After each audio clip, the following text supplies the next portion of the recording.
The Renewable Fuel Standard passed Congress in 2007, and it articulated 36 billion gallons by 2022, and 15 billion gallons of that would be corn-based or traditional ethanol, and the remainder of that would be cellulosic or other advanced ethanol.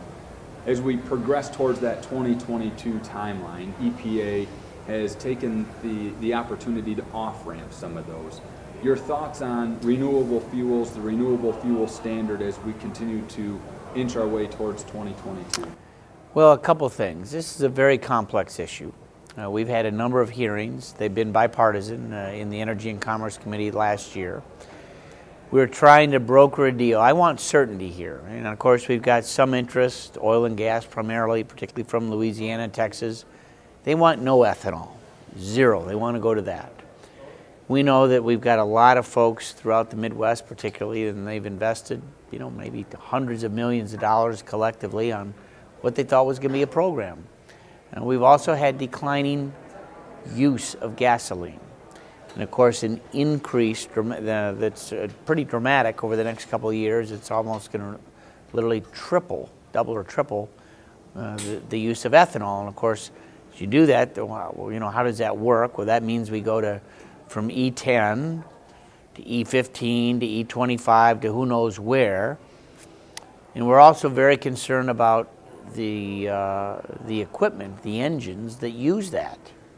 Boats. Michigan, we're the number two boat licensee in the nation.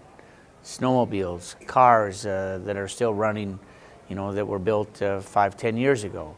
Real question on liability. So I tried in an honest way to try and broker something that brings certainty, protects the investments that are there, and knowing that, particularly on the corn side, hey, there's a lot of uses for corn, whether it's, livestock, whether it's great companies like we have in Michigan, like Kellogg's and others.